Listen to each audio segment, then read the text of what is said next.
చూస్తే మితిమీరిన అహంకారం, అబద్ధాలు, అర్ధసత్యాలు, సంస్కారం లేనటువంటి భాష, వికారమైనటువంటి ధోరణి, వితండవాదం తప్ప ఇంకేం కనిపించలేదు.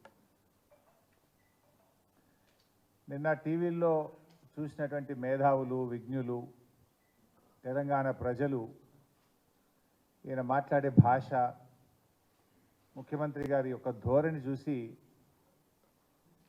ఒక రాష్ట్ర ముఖ్యమంత్రి ఈ రకంగా మాట్లాడతారా అని చెప్పి అసహించుకున్నటువంటి పరిస్థితి ఉన్నది.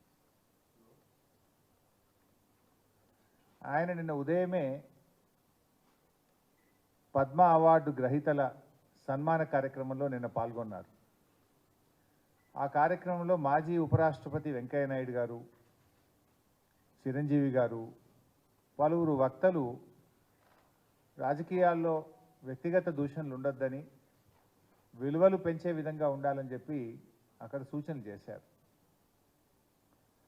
ఆ సమావేశంలో పాల్గొన్నటువంటి ముఖ్యమంత్రి గారు స్వయంగా ఆ పెద్దల సమక్షంలో ఇక తాను ఎంతమాత్రం వ్యక్తిగత దూషణలు చేయబోనని, ఆ సభలో ప్రజలకిచ్చిన హామీని సాయంత్రం అయ్యేసరికి మారిపోయింది.